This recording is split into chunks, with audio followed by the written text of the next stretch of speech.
lawsuit is shining the spotlight on financial aid and equities at some very prestigious universities. Now, the complaint was filed in the Illinois federal court. It claims 16 top colleges basically conspired in how they calculated students' financial needs. The goal of the schools, according to the lawsuit, is to reduce aid to students from middle-class and working-class families. The schools being sued include Cornell, Brown, Yale, and Dartmouth. That's just to name some. Attorneys for the plaintiffs estimate the practice has harmed more than 170,000 students who received partial aid in the past 18 years. All right, here to talk about this, that financial aid formulas in question, is attorney Christopher Bruce. He's the political director at the ACLU, and he is a friend of BNC Live. Christopher, always a pleasure. So let's jump right in. The law allows colleges, right, to coordinate with each other to create a single set of financial aid guidelines. Now, if they engage in what's being called need-blind admissions, what exactly is that, and how is that harming students? Well, yes, let's look into this. The antitrust laws that are in our nation is basically to make sure that your competitors do not conspire with each other to hurt the average citizen of saying, well, if we're all going to charge the same price, we can raise those prices together.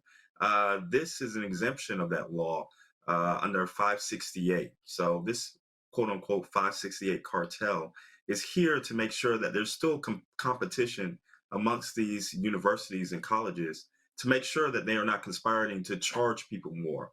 And as you quoted before, looking at working families and middle class families, normally they're X'd out because they want people who really can pay upfront with cash out of their own pockets. So this is the reason why it's not only hurting middle class and working families, but we all know when we use those words, who gets hurt the most? People of color, Yeah. especially Black people, who are really looking into this issue of we do not have enough percentages at these colleges and universities already.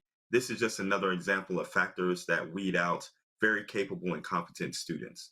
All right, so I want to ask you this next question, and I'm going to skip around for a hot second. Now, this comes on the heels, right, of the college admission scandal, which also Mhm. impacted us. So is this just more so shining a light on common practices? It is. So this goes back to what we've always talked about. Has the has America become a post-racial society? And I think we can also say that it's not. Just because you had your first Black president doesn't mean that all racial issues are gone.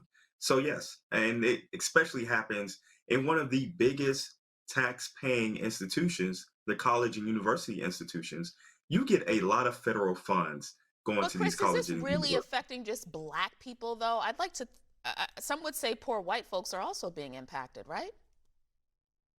Oh, absolutely. This is a classic structure within it. The reason why I'm emphasizing Black people is because Black people not only may come from disadvantaged family backgrounds, but also you have your color of the skin working against you as well. But yeah, this works against the American people altogether. And that's why we do have laws in place for it. And that's why we really do need to see. I'm not coming to a conclusion right now.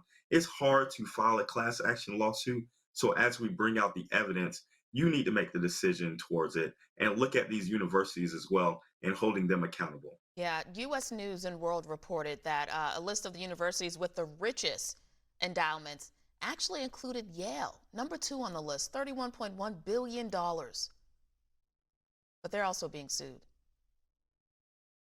Right, and you're probably going to find more universities that may be named later on. Just because these 16 have been filed doesn't mean that more can join in as well. So these are colleges and institutions that have a huge trust fund, have long alumni, and you see presidents, the CEOs, and everybody else coming from these institutions because their parents came from these institutions.